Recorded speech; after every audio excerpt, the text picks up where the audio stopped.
Good morning, everyone. Welcome, Praneeth Rajsingh, the CEO of Ming. How are you, Praneeth?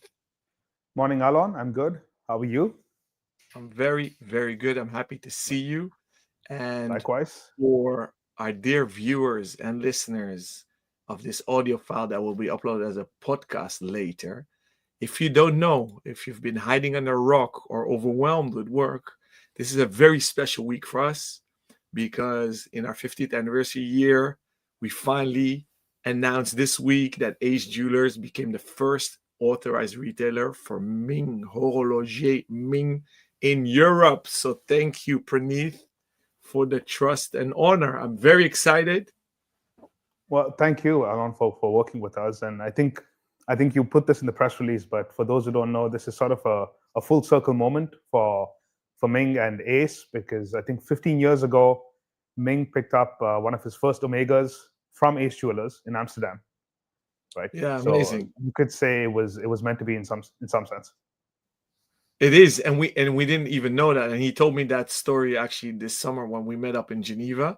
So I was blown away, and that's a little positivity spark of karma where when you deal in retail, as we aim to do, is treat everyone like you want to be treated. So watch nerds, for watch nerds, it comes back to you because we're very humbled to join the ranks with our dear friends Ash and Gabe of Collective Horology in California. They launched with you guys a few months, weeks actually ago. Like six Months, weeks ago. weeks. Yeah. Yeah. So we're very, very proud and honored. We have the watches here, but before we do so, I almost forgot. We the tradition is we do a wrist check on the show. So Praneeth, what are you rocking today? Because you have a lot of watches to choose from. On which wrist? No, I'm Show me joking. both. Well, again, I'm joking. I'm wearing my tantalum monopusher. So Ooh, it's nice. the movement is originally the THA monopusher that was designed by Flageolet Jean Halter in the late 80s, early 90s, that Cartier first used in the CP monopusher. We'd This is one of our sort of what I call the horological equivalent of the automotive barn find, sorry, is where you will find these random vintage movements or nearly vintage movements, and Ming will go, "That's really cool. I want to do something with it." Right. Amazing. And so this monopusher started off with the movement, and I think for anyone who's been into watches for any sort of length of time, there you go, that movement, right? Will know that tantalum is a metal that all watch geeks, including myself, are crazy about. Though the people who work with tantalum probably hate it, right? You should talk to Joshua Shapiro about it sometime. Um, but yeah, so this is probably one of my most worn watches. I have a soft spot for chronographs. The other wrist, I just have a fitness tracker, so that was the joke. Well, I mean, not a joke because when you see me in fairs, I rock two watches as well. In store, I do Well, it less often. but is the other watch a fitness tracker or a smartwatch, No, or no, no. exactly? So this is the blasphemous wrist. Yeah. It is. It is. So I'm personally rocking my personal Ming. So it's the mosaic version. I've been in love with Ming from day one as a brand, Horologer Ming. I've been following you guys. I actually have to blame my ex-colleague Ruben, who is an ACE alumnus and actually Okay. runs Red Bar Crew Amsterdam with me. I've been rocking his many years ago because I was always on the fence about the lugs, and we'll talk about that later about the design Mhm. language within the brand Ming. And when I saw it and put it on my wrist, I was sold in love, waited for this over a year. And now I have a little box here with 4 watches. I've been playing around with them. And you're talking about the mono pusher. I love mono poussoir, so a single pusher chronograph. This might become my next one, but I am not objective, totally in love. So we'll do a deep dive maybe about the 4 models that are in the current collection. Some more after we do the tradition of the 7 ace list questions. So we'll dive in. I have to look at my other screen. I apologize, Praneeth, because Instagram is not embedded into the software Right. we're using. So I'm working with two Right. screens. I'm looking if there are any comments. So we have another Ruben, a Red Bar crew member, actually a very good watchmaker, working for another Horologerie Dutch brand, writing, "Hey Okay. guys." So Ruben, thank you for tuning in on Instagram. Um, for those that are not familiar with this concept, this is an AMA session and Ask Me Anything live stream. So post your questions and we'll deal with them. If they're idiotic or rude, we obviously ignore stupidity. So, Praneeth, first question for you. What watch or jewel is your favorite and why?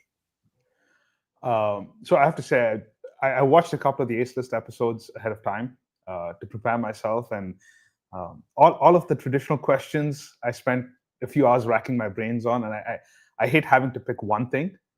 So this one was really difficult.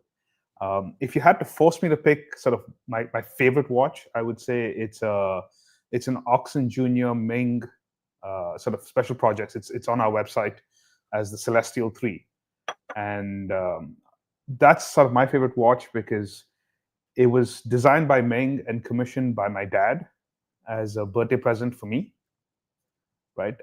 And the back of the watch has sort of it's got a bunch of insider jokes, some meaningful inscriptions, but a lot of text. And the whole conception of the watch was very personal, Amazing. right? So it's really the story. And so if you had to force me to pick one, I think that would be it. But So, for let's just those say that don't know, it's under duress. I'm picking under duress. that's amazing. So, I read somewhere that you got infected with the watch bug due to your grandfather's Pan Pi Omega Constellation watch. Is Constellation. that Yeah. correct? Yep. Amazing. So, is that still in the family, that watch? I mean, it's actually in the box right opposite me, but I'll have to get off screen to pull it out. But yes, Amazing. it's still here. Amazing. I still wear it once in a while. So you owe me to show me this Urs and Junior collab because I didn't even know this existed. Because for our dear viewers, definitely check out Ming's watch website. So it's www.ming.watch. You'll see at the bottom of the screen. It's a treasure trove, especially when you go down the archive. You'll tumble down, and as you see, I haven't even explored all of them. For those that are maybe not that familiar with Horologer Ming, up until maybe last year, you guys only did special projects and went from chapter to chapter to chapter. And only now Well, you work with a core collection. So, well, I'd say that maybe isn't the best way to describe it. We only, for the most part, we only did watches with a single production run, but that was for one of two reasons, right? And when we started off, it was because we had very, very limited resources. We were bootstrapped, and sort of when you're done with the project, you have a finite capital base that you have to decide what you want to do with. And I think at Ming, at least, ideas and design ideas have never been the bottleneck. So, when we'd finish a project, Ming is like, hey, do we make more of the same thing, or do we move on to something else that we're excited about, first of all? And hopefully, so when we present it, everybody else will be excited about. And so it was a pragmatic choice in the early days, saying we'd rather create something new, right, with limited resources. And then 2020 happened, and sort of anybody who was collecting watches or got into watches in that 2-year period will remember how crazy things were. And it didn't seem to matter sort of how many watches were made or how many you put out. They just weren't enough out there in the world. And so that, again, was a practical limitation where there's only so fast you can scale. There's only so many watches you can make. And that sort of kept the I don't want to say tradition, but that kept the practice of sort of single production runs going. And last year, I think the watch world has sort of normalized, and people are collecting watches for watches again. And it gave us finally the opportunity to do what we wanted to do for a long time, which is have a core collection, right? Watches that exemplify what Ming is as a brand. the Minimalist is a good example, which I think you have in front of you, right? And that was the first of our sort of core collection, where it'll be around for a while. And if somebody were to sort of stop me in the street, or if I were to meet someone and they said, "Hey, you run a watch brand. What watch should I get? Or what Ming should I own if I've never owned one and want to understand what the brand is about?" I'd say that's probably where you want to start. Yeah. And I love that you guys And did that, because the fun thing is you can now scavenger hunt for models that are not being produced anymore, but it's good to have indeed a stepping stone to get into the yeah, Ming universe. So that's and definitely something I'm happy about. just to add on to that, the special projects was an entirely different division or vertical. I mean, it sounds odd to say division given how small the team is, but it's how the skunk works in the team, where it started off as a way to make watches that may not be commercially viable. Yeah. And it's something it's watches we've always wanted to make. It's also watches that would enable us to develop new technologies and processes. Right? Yeah. And the rose gold monopusher that you have there is an example of a special project, right? Where a watch like that is not something that would fit in the core collection. Well, I have here with me our Argentgraph from last year, right? Which has a fused borosilicate dial that's lume filled, and that was, as far as I'm aware, the first time someone's used this sort of manufacturing technology in a watch. Yeah. And having the special projects umbrella allows us to say, hey, we're going to develop this, we're going to invest in this. And if sort of the project pays for itself, that's good enough, because it allows us to do something really cool, put it out there. And if it makes sense and we can sort of build on that technical know-how, it'll eventually trickle down to our other watches. Right? Our use of sapphire is a good example. I mean, Minimalist has a sapphire dial, and that's something we couldn't have done 5 years ago. But we can do it today because we've invested so much into using sapphire, learning about sapphire, working with partners who specialize in this. Yeah, amazing. That's wonderful. We're still on question 1. I'm gonna leapfrog quickly to our viewers. We have our mutual friend Lorians from Bristol checking in through LinkedIn, saying, "Looking forward to seeing you both in Geneva." Lorians, same here.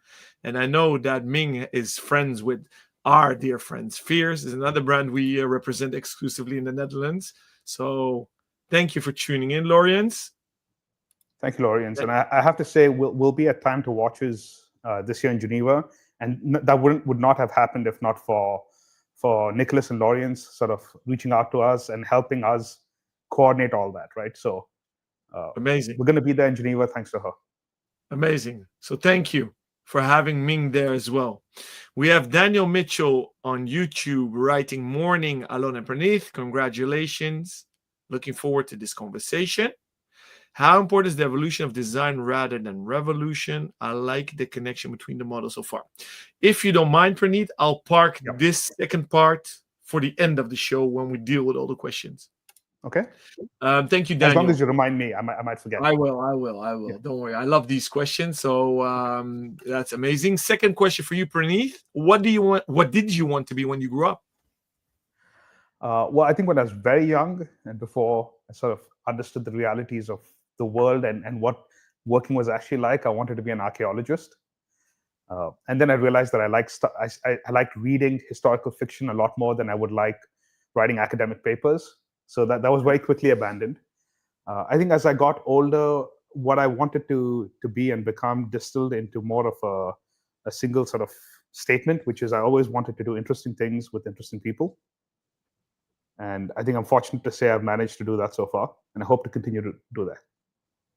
So obviously that's very subjective, what's interesting, but you're obviously also referring to Ming himself, nicknamed MT in the Horologer Ming universe. Maybe for those that are less familiar with the brand and the person Ming, maybe a quick intro, who he is and why you think he's interesting. Well, I definitely mean Ming as well, but I just want to clarify, it's not just Ming, it's everyone I meet through doing this, including yourself, most of the team, a lot of our partners. But yes, it all started with Ming. And Ming is well, he's a friend first and foremost. He started off as a mentor, and he's a friend now. But he's also a very talented, fantastic person. His background is rather eclectic. He finished formal education fairly young, which, in his words, was not by his choice, but he was just sort of fast-tracked through the system. And at the age of 16, he was like, nobody would hire me except an audit firm. Make of that what you will. So he ended up in the world of accounting and audit, and very quickly, as you can imagine, for a creative person, that didn't work out. Yeah, he tried a few more corporate hats and eventually said, corporate is not for me, and became a photographer. And that's all sort of interesting to me because he got into photography as a university student because of watches, right? He fell in love with watches first, couldn't afford to buy any of the watches he liked, was sort of invited to all these get-togethers, and I'm talking about the early 2000s when the internet as we know it really didn't exist. So it was a bunch of random people meeting up in each other's houses to look at watches. Doesn't sound strange at all. And so he would go to these get-togethers, and he's like, hey, I want to spend time understanding what I'm looking at and studying these watches, and photography was a way for him to do that. And so 10 years later, that allowed him to launch a career in photography, and that's how I first met him. I learned photography from him. We hit it off. We became friends, and watches was always there in the background. Eventually, he got to a point where he's like, photography, I think for him was done. He'd done what he wanted to do. He was looking for the next challenge, and he felt like it was the right time to finally give the watch thing a go. And this is the person, Mr. Ming Tyne. And regarding your journey, so where were you born? Where did you meet Ming? And looking at the view behind you, I'm guessing you're in Dubai today. Yes, I'm currently in Dubai. I was born and I grew up in India. So I think we're in year 8 at Ming. So if you sort of wound the clock back even, say, 12 years ago, 13 years ago, and told me I'd be involved in the watch industry and would help establish a brand, I'd say you're crazy, or I'd ask you what you were smoking and if I could have some. So this was never part of the plan, right? I grew up in India. I always liked mechanical things, and it was cars. That was sort of the most accessible thing growing up in the 90s. And I met Ming in Malaysia. So my family moved to Malaysia briefly, and I found myself there, a gap year between high school and university. I picked up photography as a way to look for a creative outlet. And my dad was generous enough to gift me a very nice camera and lens, and I spent 6 months wondering what all the buttons did and why my pictures looked like crap. And so I went online and I started looking for people, and I found Ming's website. And I was, I think, surprised to find that he also lived in Malaysia, though in a different city at that point. And I sent him an email. And to this day, I don't know why he replied to that email, because I'm sure he got hundreds of emails back then too as a photographer. But he chose to reply, and I'm grateful for that always. And we hit it off from there. Quickly became friends. I studied briefly in the US. That's sort of when we launched Ming. And since then, it's been all over the place. For the last couple of years, I've been in Dubai because I travel so much. In fact, I've only been in Dubai for a week, and I'm traveling again on Sunday. Amazing. Yeah, amazing. Thank you for sharing that story, because it's an amazing story. And while I'm listening to you, I'm thinking about that. Ming himself told me this summer about the watch he bought from Ace over 15 years ago, which I didn't know, because I am a big fan of Ming and Ming's work, because I love photography. I suck at it even more and did not do the work that needs to be put in. Always loved Hasselblad, because I know at a certain point he did a lot of monochromatic photography, and that resonated. Yeah. Sorry, because that's one of his signatures. Yeah. And then I know he was a Hasselblad ambassador. Yes, and he was also on the board as chief of strategy. Yeah, later on. Yeah. So I'm talking about the early days also. I mean, pre-Instagram, and I'm talking about the What You Seek times and the Fora times. Right. So that's how I discovered Ming. So yeah, it's wonderful to see how these two passions bring people together, and how this ties together even 15 years later. Shutting up, Lorian's countered by saying thank you. It's always a pleasure. Laurians, she speaks Afrikaans. We say dank u wel, Laurians. Tot ziens. Going to the third question, Praneeth. Who is or are your role models? I think when I was watching the previous episodes, this is the one I struggled with the most. To be honest, I don't think I've ever had someone I've thought of as a role model per se. I don't know why, but I do have people I admire, especially now. And I think the people I'm thinking of are I've met a few, the watchmakers or people involved in the watchmaking world in the last year and a half, who are younger than me. They're just starting off their career, and every time I talk to them, it leaves me incredibly sort of awed and impressed at how much passion they have.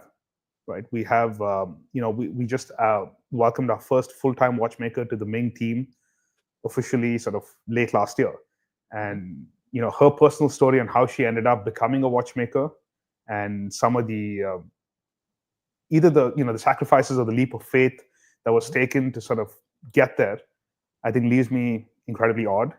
I was at our friend Joshua Shapiro's workshop a couple of weeks ago, and I met another member of his team who's sort of become the in-house tantalum expert, right? And I spent 2 hours, which didn't feel like enough, just talking to him about sort of working with that material and some of the work he'd done, and the passion and the interest and the enthusiasm that comes across, right?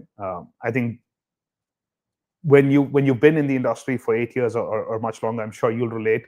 There are days where it's challenging. There are days you wake up and you're like, hey, this wasn't the best of days. And I think thinking about how these people are coming in and the risks they're taking and the work they're putting in, I think that really inspires me.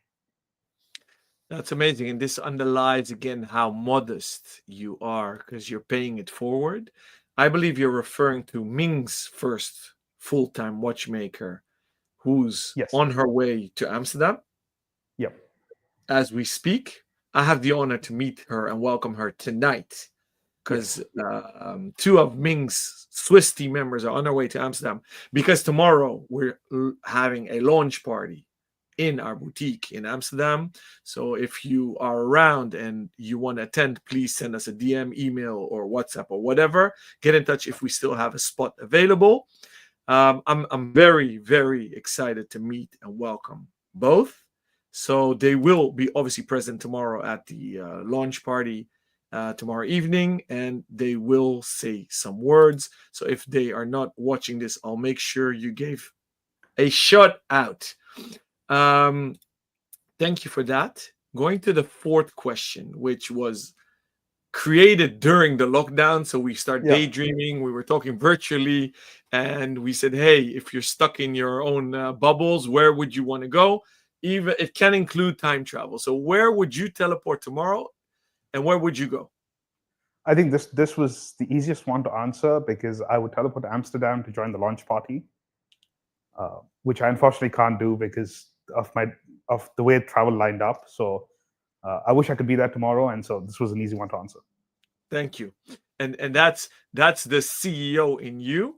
And if we take out the commercial side of things, I want a bonus reply from you. So you travel a lot. I will push back and say that's not necessarily just the CEO reply. I genuinely would teleport to Amsterdam tomorrow. No, I know you do. Would love to be there. Also, because I've never been to Amsterdam, so it's long been on my list. So it would be 2 birds, 1 stone. It would be the ability to see, to be in a city I've never been to, and sort of spend time with people I like and with friends.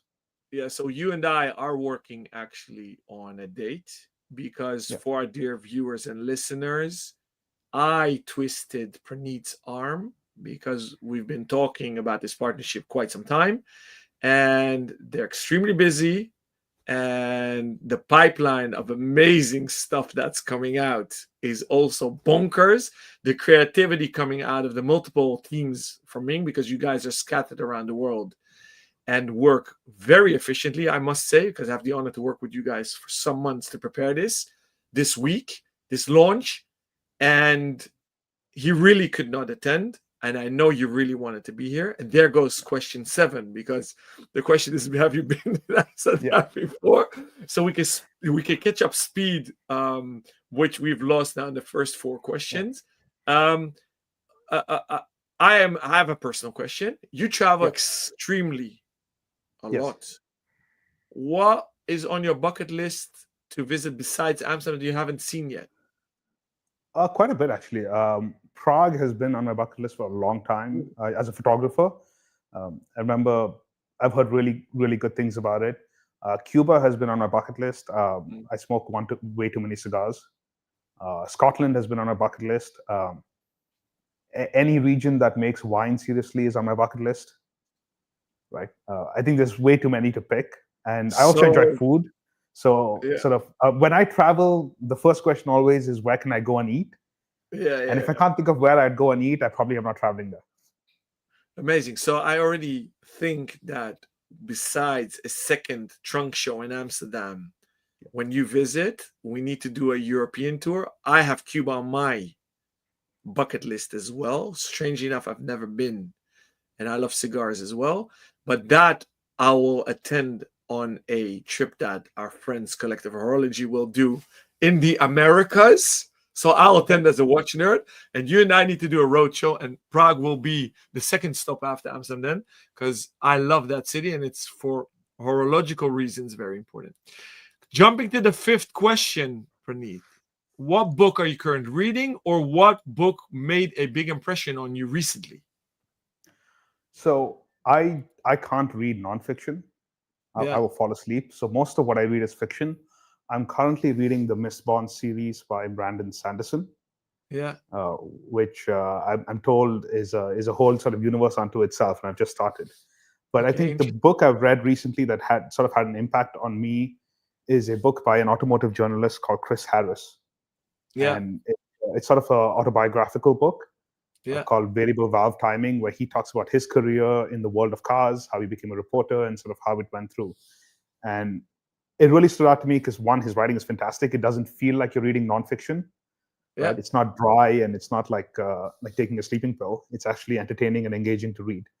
But also, I think it was a reminder of how non-linear life can be. Right. And sort of how much your career can change even in the span of a year or two. Right? And a reminder that all of this is a marathon, not a sprint. Amazing. So while you're talking, I remembered that I've been actually reading a book yesterday, which is this book that we see on screen, that you gifted me. So thank you for that gift, because I literally, besides collecting watches, I collect a lot of books about watches. And I'm going to give a little giveaway. Tomorrow, we're raffling off, actually, this book to the visitors of our launch party. So definitely make sure to join in tomorrow, because you can actually win this book. If you can't attend, I highly recommend to order this book on the Ming website, because you can imagine we've been talking quite some bit about photography. The photography is spectacular, and the watches obviously are amazing. So you're in for a treat. Now, we try to predict stuff on the 6th question during this show. And we've been going quite some time. This is the 59th episode. So we have had already 58 predictions. We're creeping to Q2, but I kept it on 25. You guys are very monochromatic on the brand side of things. Right. So I'm going to ask you a twofold question. I'm throwing you a curveball.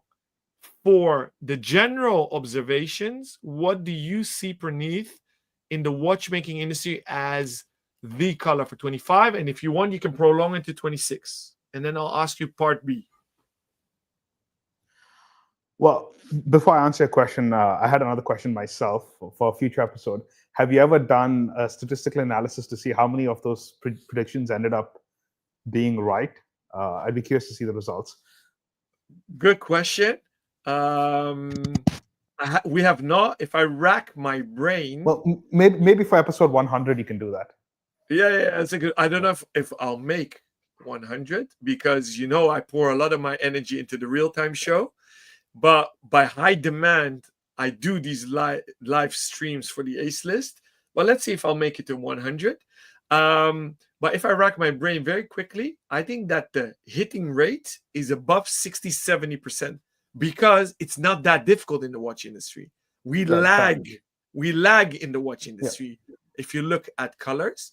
But what do you think we're going towards to the next 18 months? I don't know, for two reasons. One, increasingly, and this is sort of why I took over the CEO role, and Ming is sort of the the mad scientist and the creative lead, is forward-looking creative stuff is really something he pays a lot more attention to. But even factoring in that, we try not to design, and the creative process is a very it's a very vague process, right? It's influenced by osmosis. It's what you see, what you experience in the world. And so I think in recent years, what Ming and I have been trying to do a lot more of is go and experience the world outside of watches, to influence the design and the product development process. And a byproduct of that is we don't look too closely at shorter term trends like the colors that have come out. And eventually, if you go back and look through our timeline, we've worked with most of the colors that have been prominent in the watch world, but I think the timing of when those watches came out are rarely ever in sync with the rest of the industry, right? As you mentioned, the last couple of years has been quite monochromatic for us because that was most of Design Language 3 and part of Design Language 2 was exploring that and exploring more forms and structures and layering, not so much color. We sort of started to make a return to color with the Bluefin, and you'll see a bit more color going in this year. But most of it is when we do this, we ask ourselves what works for this design. With the Bluefin being a diver, blue was sort of a no-brainer, right? For something else, it might be a different color. So I don't know. Okay. And for Ming, will we see? You gave me an intro that with the Bluefin, you guys are pushing the envelope a bit more, and the watch that Praneeth is talking about is here, and it could be my second or third Ming in my collection. This is the watch that actually won the GPHG award in 24 for the sports category. It's their first dive watch with a turning bezel, a sapphire disc. I could try to show it here, but I highly recommend seeing it in real life. And you guys play with different kinds of loom because you and I need to talk about loom as well. So we have a lot of ground to cover.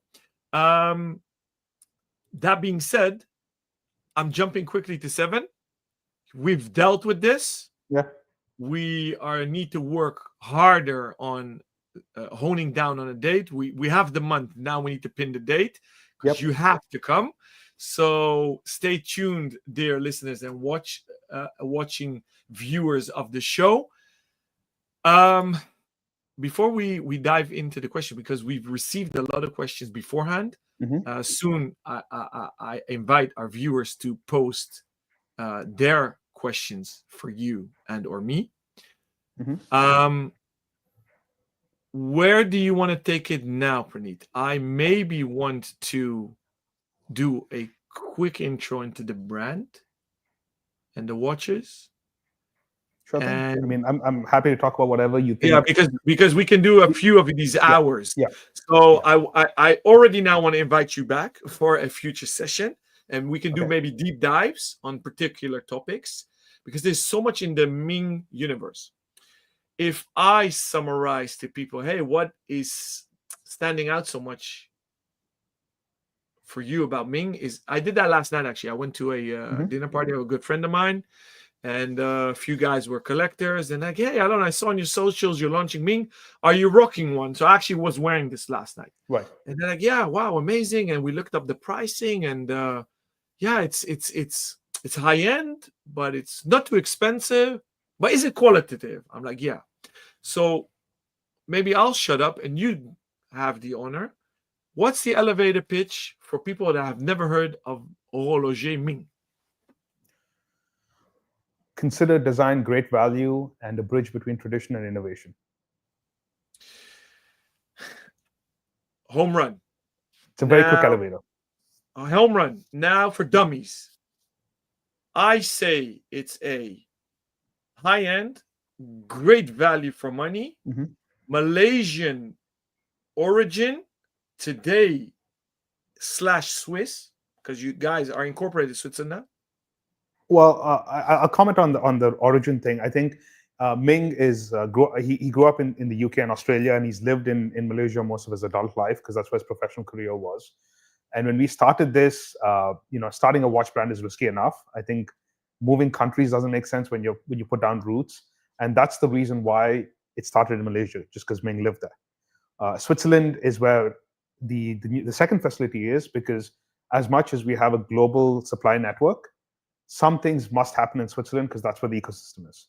But we don't think of Ming as being tied to any region or being influenced, whether from a design or production perspective, from any region. We are a truly global brand. We just want to make watches we enjoy, and we want to work with the best people to help us achieve that design vision. So the region thing is hard for us to. We don't. It's a global brand. Is it relevant or irrelevant, actually? I would say it's irrelevant. Because that's interesting, because a lot of people tie their identity to a geography. Could we say that everything that Ming has produced has always been Swiss made? Yes, and until October last year, they said Swiss on the back, and starting October, we've made the decision to no longer do that for one very important reason. Ironically, we're more Swiss made by value now with the team and the facility in Switzerland, but since Ming is doing more engineering and design and development in KL, we have a 3D printer there. He's taught himself 3D CAD. He's doing some sort of he's self-taught as a watchmaker as well, so he can do some diagnostic and prototype watchmaking to figure out how he wants to make things happen. And so one of the Swiss-made requirements is that development has to happen in Switzerland. So even if we did 100% of the production in Switzerland, but Ming was doing the engineering in KL, we would not meet that requirement. And so it started off from there, and then we consciously made a decision to drop that off. Because, like I said, I think for us, region is irrelevant. And I think it didn't occur to me until now, but I talked about how Ming had sort of grown up, in sort of around the world. I grew up in India, but I've sort of always identified as, I think the phrase for this is third culture. A lot of my friends, people I know, grew up around the world as well. And when you do that, you identify with many cultures and regions, and yet none of them. And that's sort of the definition of third culture. And perhaps Ming is a third culture brand. Interesting. And I think maybe that's why the brand resonates so much with me as a person, because I also feel like that. I truly believe I'm a global citizen, and I feel at home everywhere. And at Ace Jewelers, we've always had other watch brands than Swiss. So we never tied ourselves in that box. And the more we go down the indie route, it becomes more and more. So that's very interesting to hear. So we're slowly getting questions come in. This is lovely collector William posting on YouTube. Looking forward to seeing the Ming collection tomorrow at Ace. We are looking forward to seeing you, William. I warn you and your wallet, you're going to fall in love, my dear friend. So either bring the misses or don't bring the misses, whatever works best for your watch box. Now, I've mentioned the lugs, and that is hardcore design DNA for Ming watches. The twisted lugs, what are their origins? And we actually had a question come in earlier from a collector that couldn't join, that asked, will you ever make a different watch case? So I want to tie these two questions together, if I may, Praneeth. Well, the lugs, I think, I'll say this about the design process, and that'll lead into the lugs. I think a litmus test at Ming, especially when Ming and I are personally discussing designs and how things are going, is if we can very literally and sort of straight line tie a design element to an inspiration, that means we haven't pushed the envelope far enough. Yeah. Right. And so I don't think even for Ming it would be possible to say, hey, I saw X, and so the lugs are like Y. Right. I think if you're doing that, that means you haven't spent time. The design hasn't evolved enough, hasn't spent enough time maturing, and you haven't really pushed it. So I don't think I can tie it to an exact inspiration. I know in sort of broad strokes, part of the design ethos for Ming is to have what we call visual balance with tension, right? So if elements are too symmetric, it can be boring. If it's too asymmetric, it can be imbalanced in a way that sort of agitates the eye or the mind when you look at it, right? So an ideal design, like an ideal photograph, has just enough imbalance to sort of keep the eye busy and occupied, right? But it's balanced enough that it still feels it has gestalt. Yeah. Right? And one of those things that one of the other themes that Ming has embraced from day one is the use of recursive and recurrent circular motifs. So there's a lot of circles in all of our designs, whether it's subdials, indices, the case itself, and the lug echoes this, right? And I think the last bit is it is also important to be distinctive. And one of the things I commonly hear when you go to events and from collectors is they can recognize a Ming from across the room, even though we don't really put our brand name on the dial in sort of a large font or anything like that. And I think the lugs and the indices go a long way in reinforcing the Ming design language. Yeah, so does that's that answer the first half? It does. Yeah. It does definitely answer the first, because what did it for me is it's indeed totally new, and it's the I dare to say contradiction of I do think these twisted lugs for me resonate with my love for Asian art. And Right. it gives me although you guys are not tied to one geography, it's the perfect blend of historic and modernity, the East and let's say West. I think the West claims modern design, mostly Europe, but the minimalist design of things, it has never been done before. This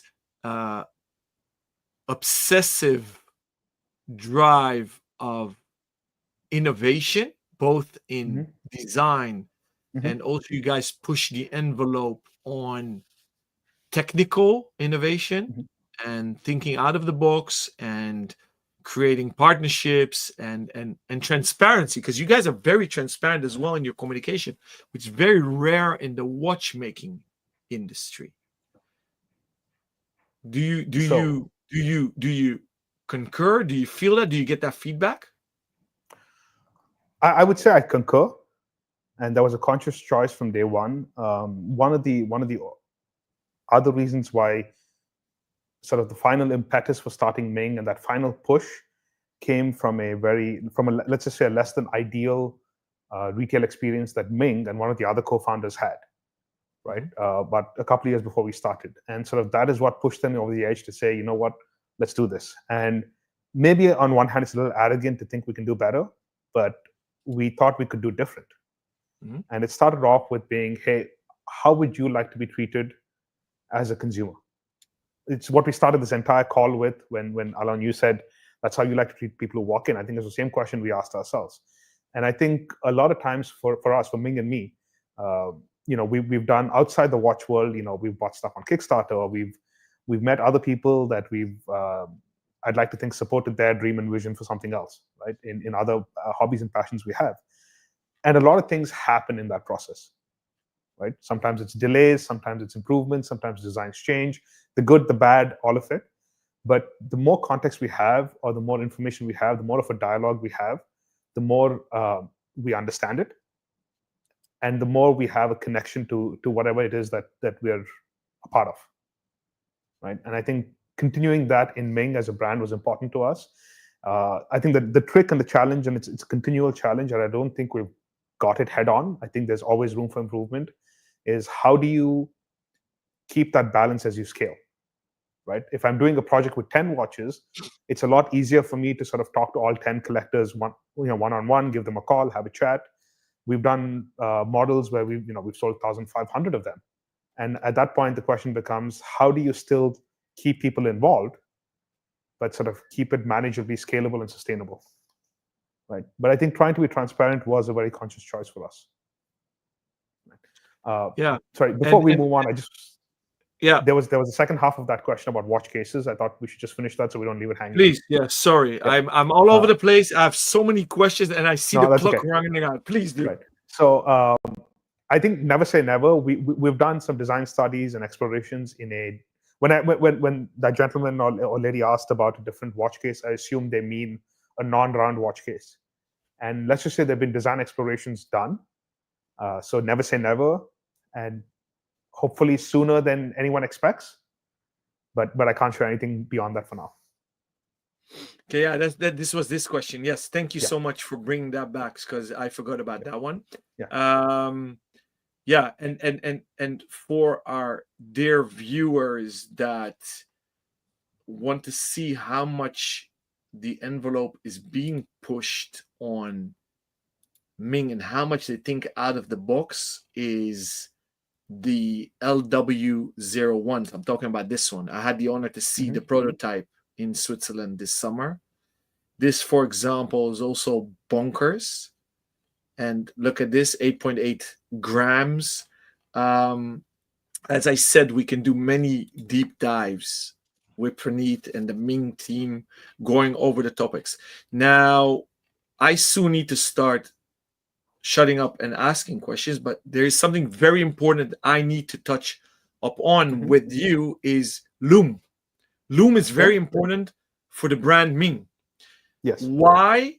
And I pulled up the 2001 and every Ming piece. This one? Yes.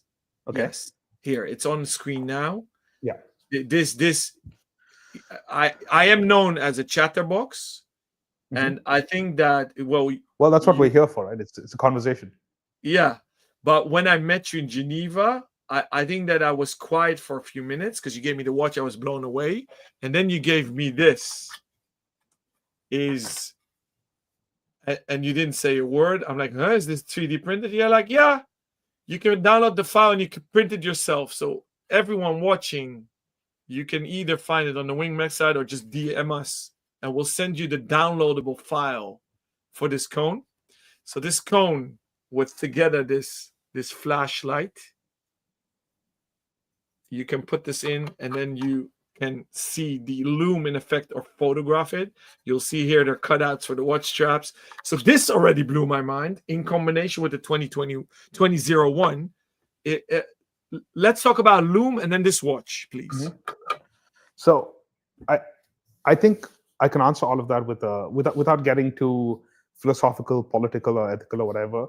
I think one of the things with Ming is I would like people who sort of have a view on the inside workings of Ming to look at us and go, this is sort of what they mean when they say boys will be boys.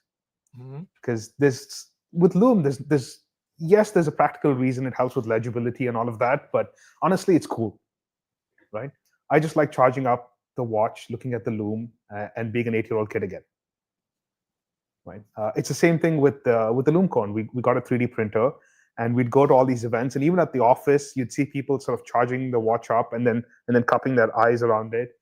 And Ming went, there has to be a better, cooler way to do this, right? What if there was a sort of a cone over the watch? And the 3D printable cone that you have with you, Alon, is, I think, version 3. We had version 1 and version 2, which weren't 3D printable, but an entirely different construction. And version 3 is where we landed up. Did we need to do it? I don't think so, but I'm glad we did. And this is also sort of what keeps things fun for us. Yeah, it is fun and it is amazing. Now, let's talk about the fact that you guys created your own loom, the Polar White, which is it is patented or almost patented. It's not patented. It's the phrase is provisionally the Ming Polar White is provisionally trademarked. Yeah. but it's not patented because it's not. Uh, there's no need to. Right? Let's just say Okay, there's. but Yeah. why is there a Ming loom color? We loom has traditionally been green, and then more recently blue, and those are the sort of two predominant colors. And back to this whole idea of just asking the question, I think Ming has always wondered, and I think because of his history in photography and optics, he's like, hey, what about white loom, right? If Mm. something glowed white, that would look really cool. And the science of making of how loom works, modern loom at least, is that it's I believe it's usually aluminum strontiate based compound of some sort, Mhm. regardless of who does it. And these get charged when they absorb UV radiation, and then when they're in sort of low light atmosphere, they um, dispel this charge, and by dispelling this charge, they glow, right? And what gives loom its color is what wavelength they dispel their charge. So blue loom dispels at a wavelength that corresponds to the color blue, whereas for white, you need it to dispel, I believe, at all wavelengths. This is where my science gets a little tricky. I haven't done this much science in a while. And so Ming, I remember it's been 4 years. He's been like, hey, there's no reason why this shouldn't be possible. And so we started with going to a lot of people in the industry who specialize in loom, who work with loom and create the loom compounds themselves. And we said, hey, we would like white emission loom. And many said it couldn't be done. Some gave us samples which were not, when you put it on a white piece of paper, there is a tint to it. And so we weren't satisfied. And so that was a constant sort of desire for us to have this white loom. And when we set up our Swiss facility last year, one of the things that it enabled us to do is to have more direct relationships with certain partners. And so we can do something now where we can go to Tritech, the company that makes Superluminova, and we can order raw material, and they have, many different kinds of loom. I think the list is 30 to 40 different compounds long. And we can say, hey, we would like all of these different compounds of loom, and then we can do further processing ourselves. And so Ming and I were talking one day, and he's like, this should still be possible. I'm sort of frustrated it hasn't happened. I think I have an idea on how it'll work, but nobody seems to be able to pull it off. I said, hey, we can buy the loom ourselves now, right? What if I just bought the raw material and shipped it to you in Kuala Lumpur? And if you need some equipment, we'll find that equipment, and you try it yourself, right? Because it's a somewhat of a complex process, but it's not like you need $1 million machine or whatever to process the loom. Yeah. And he said, why not? And I remember we ordered the loom. It arrived, I think, on a Wednesday evening, if I remember correctly. It was a weekday evening, right? And I thought Ming would take a few weeks before he got back to me. I mean, he's generally fast, but I still expected a couple of weeks because we've never worked with loom. And by the way, for anyone who's never bought loom itself or ever worked with it, like raw luminous compound is almost as expensive or more expensive than gold, right? But it's also a fine white powder in small quantities. So getting it through customs can sometimes be an interesting experience. But anyway, so Ming messages me, like 4 hours later, and he's like, "We have white loom." Yeah. Right, and he gave me a picture, and to this day, I'll be honest, even I don't know how he cracked it. So Yeah. all polar white in any Ming watch, the base material is mixed by Ming himself in his office in KL, and that final compound then gets shipped out to our various partners, who then they mix it with binder and whatever else and apply it to the various components. As you hear, this is a collective of mad scientists that start with why. Praneeth, this is amazing. I'm looking at the clock. We're running away. Comments are streaming in. We have a enthusiast called Dr. Bob's Nightmare on YouTube, joking around. Watches ruined my life. He continues, no fixed spring bar, so I think he's talking about the LM. The dark box for loom shirts is brilliant. I love his emojis. I don't know how he does that. He asks, the different shades of loom will discharge at different rates. No, that is correct, right, Praneeth? Well, on the minimalist, the hands are blue and the dial is white. So yes, the blue loom on the hands will discharge at a different rate to the white loom. But that's Yeah. not just a shade thing. On some of our watches, you have high ceram, which is ceramicized superluminova, and then liquid superluminova. Those will also discharge at different rates. So basically, any different application of loom will discharge at different rates. The Amazing. volume of loom matters. A bunch of things influence how loom discharges. Amazing. Yeah. We promised to go back to Daniel Mitchell's Yeah. question. So his second part was, how important is the evolution of design rather than revolution? I like the connection between models so far. I think not to get too philosophical here, but I think one of the most frustrating things about life to me is everything is a question of balance. Right, too much of one thing is never good for you, and always figuring out where that balance lies is the challenge. And I think that applies here as well. If design evolves too slowly, you can back yourself into a corner, and it becomes a thing where you can't do anything different. Otherwise, people don't like it, but they also don't like that you don't do anything different. Right? There are plenty of watches out there in the world that come to mind when I say that. Revolution is also a problem because if it's too different too fast, then people can't keep up. They don't know what the design identity is. They don't know what the brand identity is. They don't know what they're looking at. Right. So where is that balance in there? It's a question, sometimes even an argument that happens internally. And all I can say is I don't know, because there are watches we've put out where I was genuinely scared that we would have people unhappy about the changes we'd made, and it was too extreme and all of that. And sort of the general feedback was, oh, this looks too similar to whatever you did previously. And then there are watches where I felt we hadn't pushed the envelope enough, but we also have to run a commercial enterprise and be sustainable, and maybe have to play it a little safe.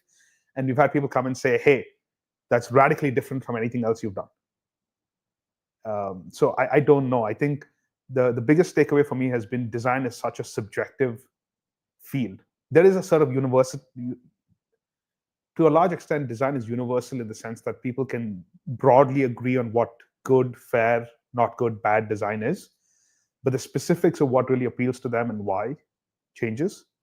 Mm-hmm.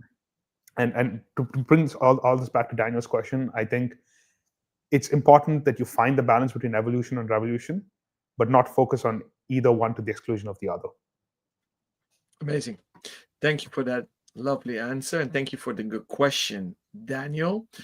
One that we've received several times from our ACE VIPs are, will you make a collab with ACE? Well, never say never, right? So we can neither confirm nor deny. I thought you're not a politician, Praneeth. Right. I try not to be. One that I found interesting is somebody sent us this question. I saw the name Tuck Buck on the ACE side. What is that? So that's something that I want to touch upon. It's actually a very good question. Yeah. Right. So the way this works is, let me just use another watch here. Most watch straps sort of buckle this way, and then it goes over the top. Yeah. Our straps go underneath, and they tuck under. Right. Now I know we're on a podcast or a show about mechanical watches, but if anyone here owns a Apple Watch with a rubber strap, it's sort of mechanically very simple to that. If they've ever owned the original EcoPod from back in the 90s, I think that buckle works the same way as well. And so it's not a novel design, or we're not the first people to do it. It's actually an open source design. But the reason why Ming opted for this, and I'm a big fan of it too, is one, it's visually cleaner, right? There's nothing sticking out on the other end. It has the functional benefit of being suitable for a larger variety of wrist sizes, because if you have a smaller wrist, when you tuck the strap under, it artificially shortens the strap and makes it wear better. And I think the last thing, I think it's incredibly comfortable, right? Especially on our rubber strap, which Alon, I don't know if you've had a chance to wear the Bluefin for an extended period, but if you do, you'll find that these rubber straps, I think, are the most comfortable straps ever. regardless of brand. I've done that, and I Anything. love leather straps, and I concur. I was Yeah. worried because usually I don't like it when they fold away the leather on the back. Cartier used to do Mhm. it with their double folding Mhm. clasp, but it is brilliant, and I highly Yeah. recommend people to come discover it in store or wherever you can find Mings at gatherings and collectors meetups. Praneeth, I see we've just surpassed the 1 hour. Mhm. I actually have two that link up, but I think that will take us 1 hour to deal with. So maybe I'll project them and we Okay. save them for our next lovely conversation, Sure because thing. we got the question, why do you and Ming love tantalum so much?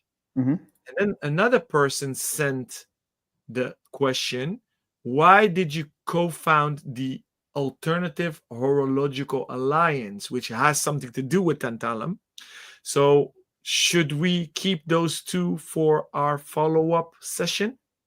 Well, I'm happy to answer the first one. For the second one, I'd almost suggest we try and do a live, even with Josh and Thomas, maybe like a Please. four-way ace Yeah, list at some please. point. Yeah, would love to. But back to the question of tantalum. I think it appeals for a variety of reasons. I can speak for myself personally. For example, maybe it's an overload of gold growing up in India, but like for the longest time, I just didn't like gold. But I like the tactile feeling of gold, that weight and that heftiness. And I really like understated watches. So a lot of things that I'm sort of drawn towards are things with the brushed finishing, something that's darker. A lot of the watches in my collection are DLC coated, for example. And tantalum it sort of ticks both of those boxes. It has a very industrial appearance almost, and then it's got that nice heft, right, which few other non-precious metals have. The other reason I think we like it is the joke, and there's sort of a WhatsApp group with a couple of friends in photography about this. We call ourselves the masochists. And I think a lot of modern watchmaking and mechanical watchmaking is masochism, and nothing is more masochistic than trying to work with tantalum, right? There are, obviously, we don't do the machining ourselves. We work with friends like Josh to produce the components, and they have their own challenges, but it's not a linear process. It's not like you design something and then you send it off and it gets machined with tantalum. It's an iterative process where you try something, you come back and you say, hey, we need to fix, or we need to change this because the process doesn't quite work. It's destroying tools at far too high a rate. We have this challenge, right? And I think there is almost a masochistic enjoyment to that process of working with tantalum and designing for tantalum. So it's a visual thing, it's a tactile thing. Uh, it's a feeling of having achieved something when you make it in tantalum and you put it out there, right? So I've put up the picture of the Mm-hmm. alliance, which is you guys co-founded that together with J.N. Shapiro, Joe Shapiro, and Fleming. I usually summarize it. This is a titanium square. This is stealth wealth. This is the neo precious metal. So to be continued, because I love Yeah. tantalum as well, and you guys keep on pushing the envelope on tantalum. So my recommendation to all you dear listeners and viewers, register for the Ming newsletter, because as we said, they're very transparent. They say what's on their mind, and what you see is what you get. And there is something very cool dropping soon. So, Dr. Bob keeps on going. Thank you so much for the enthusiasm, Dr. Bob, or Dr. Bob's Nightmare. He writes Ike Pod. Yeah, the pod, and he put in a cool emoji. You're the king or queen. I don't know if you're a lady or a man. King of emojis. Thank you so much, Praneeth, for sitting down with Thank me you for and having me, bearing Alon. longer than an hour. The pleasure and honor is truly mine. I'm going to have fun today with your colleagues tonight at an informal dinner, and tomorrow we're going to rock and roll. Thank you for our dear viewers and listeners. If you have any more questions and feedback for Praneeth, Ming, or Ace, just hit us up. Hope to see you soon for another episode. We're actually booked the next episode this morning with my dear friend Tom van Weilik, the owner of Erin and Lebuanco. Exactly 1 week from now, same time, same place, 9:30 Central European time. We're doing the next live stream. Thank you for watching, and see you all soon. Thank you, Thank you Praneeth. very much. See you guys. Cheers.